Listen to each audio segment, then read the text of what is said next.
کے سلسلہ میں جو نسب کا سلسلہ ہے اس میں ان کا ذکر نہیں. آپ کو کہنے کا مقصد ہے جتنی بھی کراماتیں ہیں یہ لوگوں کی بنائی ہوئی ہیں، ایسی کوئی بات نہیں. کرامت حق ہے، جیسے معجزہ حق ہے کرامت بھی حق ہے. معجزہ بھی اللہ کا فعل ہوتا ہے لیکن نبی کے ہاتھ پر ہوتا ہے. کرامت بھی حق، کرامت اولیاء کے ہاتھ پر ہوتی ہے. اولیاء وہ ہوتے ہیں کہ جو، جیسا کہ حسن بصری کے بارے میں آتا ہے کہ حسن بصری کے پاس ایک شخص آیا، کچھ دن ٹھہرا اور جانے لگا، تو حسن بصری نے پوچھا کہ تم آئے بھی اور تم نے نہ پوچھا نہ کوئی سوال کیا، آئے اور چلے گئے، اس کی وجہ پوچھی. تو کہنے لگے وہ کہ میں آیا تو یہ سمجھ کر تھا کہ آپ بہت بڑے ولی ہیں، لیکن میں نے تو کوئی کرامت آپ کی نہیں دیکھی.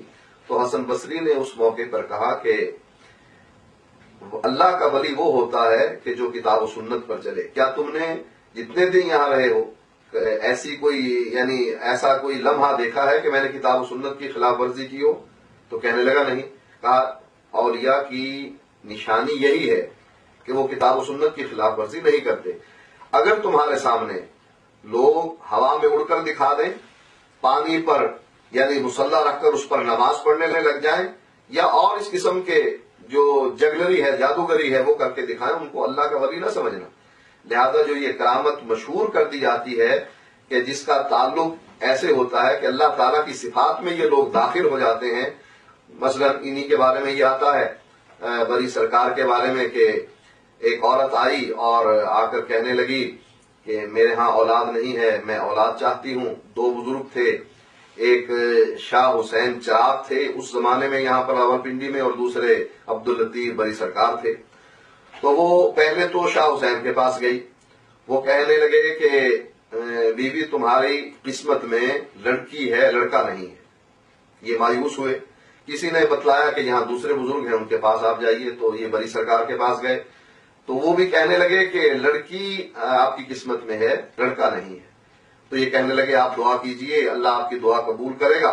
انہوں نے دعا کی اور دعا کے بعد کہا کہ جاؤ تمہیں اللہ بیٹا عطا کرے گا. اب ان کے ہاں بیٹا پیدا ہو گیا.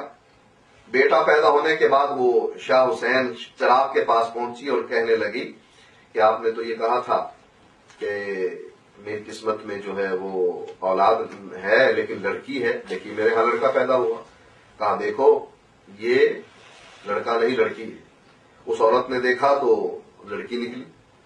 یہ پھر واپس گئی بری سرکار کے پاس اور کہنے لگی تو آپ نے تو کہا تھا لڑکا ہوگا، تو لڑکی ہے یہ تو کہا نہیں لڑکا نہیں لڑکی ہے.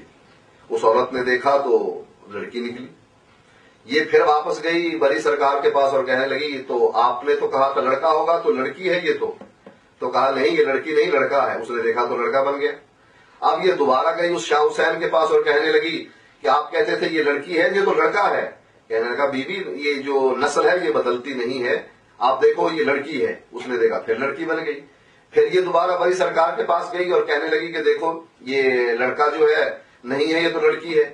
وہ کہنے لگے نہیں یہ لڑکا ہے. دیکھا تو لڑکا نکلا. لیکن ساتھ ساتھ انہوں نے کہہ دیا کہ شاہ حسین کے پاس اب دوبارہ نہ جانا. اب اللہ تعالیٰ ہی کسی کو قسمت کے بارے میں اللہ ہی جانتا ہے، کوئی نہیں جانتا. اب یہ بتلانے نہ غیب کی خبر دے دینا، اب اس کو کرامت نہیں کہا جا سکتا کہ غیب کی خبر بھی دے دی، پھر لڑکی کو لڑکا بنا دیا. ایک ولی لڑکی کو لڑکا بنا رہا ہے، دوسرا ولی لڑکی کو لڑکا بنا رہا ہے. جنس کی تبدیلی یہ ولی خود بیٹھ کر رہے ہیں. تو یہ جو ایسی چیزیں ہوتی ہیں اس کا تعلق اللہ تعالیٰ کی صفات کے ساتھ ہوتا ہے. یہ جگلری تو کہی جا سکتی ہے، جادوگری، جس طرح موسیٰ علیہ السلام کے زمانے میں جادوگروں نے سانپ بنا دیے رسیوں کے اور لاٹھیوں کے، یعنی لاٹھیاں اور رسیاں ایسے لگیں جیسے سانپ حرکت کر رہے ہیں اور موسیٰ علیہ السلام بھی ڈر گئے.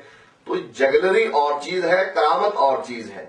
کرامت تو یہ ہو سکتی ہے کہ دعا اللہ تعالیٰ قبول کر لے، جیسا کہ حدیث میں آتا ہے کہ ایک صحابی نے بد دعا کی، ایک آدمی نے ان پر الزام لگایا، عورت نے الزام لگایا مال کے حاصل کرنے کا کہ انہوں نے میرا مال دبایا ہوا ہے. تو انہوں نے بد دعا کی، تو اس بد دعا کی وجہ سے یہ عورت اندھی ہو گئی اور کنویں میں گر کر مر گئی. تو کرامت اس کو کہا جاتا ہے. یا ایک ایسا معاملہ ہے کہ صحابی رات کی تاریکی میں باہر نکلے تو اللہ تعالیٰ نے ان کے عصا پر روشنی پیدا کر دی. تو یہ چیزیں کرامت کہلاتی ہیں. یا اللہ کے نبی نے دعا کی، اللہ آسمان پر کوئی بادل نہیں تھا، آسمان پر بادل آ گئے اور بارش برسنے لگی، دعا کی قبولیت یہ کرامت کہلاتی ہے. لیکن کوئی یہ کہے کرامت کے ذریعے سے میں اللہ بن گیا ہوں یا اللہ کا نبی بن گیا ہوں، تو یہ چیز کرامت کے زمرے میں نہیں آتی ہے. یہ جو ہے لوگوں کے عقیدے کو خراب کرنے والی بات ہے. اس طرح تو جتنی بھی کرامتیں ہم نے سنی ہیں بڑی بڑی ہستیوں کی، مثال لے لیں شہباز قلندر صاحب کی لے لیں، ان کو جو شہباز کہا جاتا ہے لقب اسی لیے دیا جاتا ہے کہ وہ شہباز کے روم میں اڑ سکتے تھے، اس کا مطلب وہ بھی غلط ہوئے تھے. اگر کوئی ہوا میں اڑ سکتا تو اللہ کے نبی غار میں 3 دن جا کر نہ چھپتے. مکے سے جب مدینے تشریف لے گئے اللہ کے نبی، آپ کو معلوم ہے مکے میں غار میں 3 دن تک چھپے رہے. آپ اڑ کر مدینے پہنچ جاتے کہ اہل مکہ آپ کو پکڑ ہی نہ سکتے. 3 دن وہاں چھپے رہے، پھر سفر کیا اللہ کے نبی نے اونٹ پر. لہذا اگر ہم یہ مان لیں کہ شہباز قلندر شہباز کی طرح پرواز کرتا ہے تو یہاں یہ ہوا کہ یہ ہمارے نبی محمد الرسول اللہ صلی اللہ علیہ وسلم سے بھی بڑھ گیا ہے. اللہ کے نبی تو چھپ جاتے ہیں، پرواز کر کے مکے سے مدینے نہیں پہنچ سکتے ہیں، چل کر یا اونٹ پر سفر کر کے زمینی فاصلہ طے کرتے ہیں. اور ہمارے ہاں اولیاء کے بارے میں آپ نے یہ کرامات مشہور کر دی ہیں کہ یہ پرواز کرتے ہیں، یہاں سے بیٹھ کر کبھی مکے پہنچ جاتے ہیں، کبھی یورپ پہنچ جاتے ہیں. تو یہ سب جھوٹ پر مبنی ہے. اچھا، ان کے والد صاحب ہیں بڑی امام صاحب کے، جو کہ اسلام آباد میں ان کا بھی مزار ہے. تو ہم نے سنا یہ ہے کہ پہلے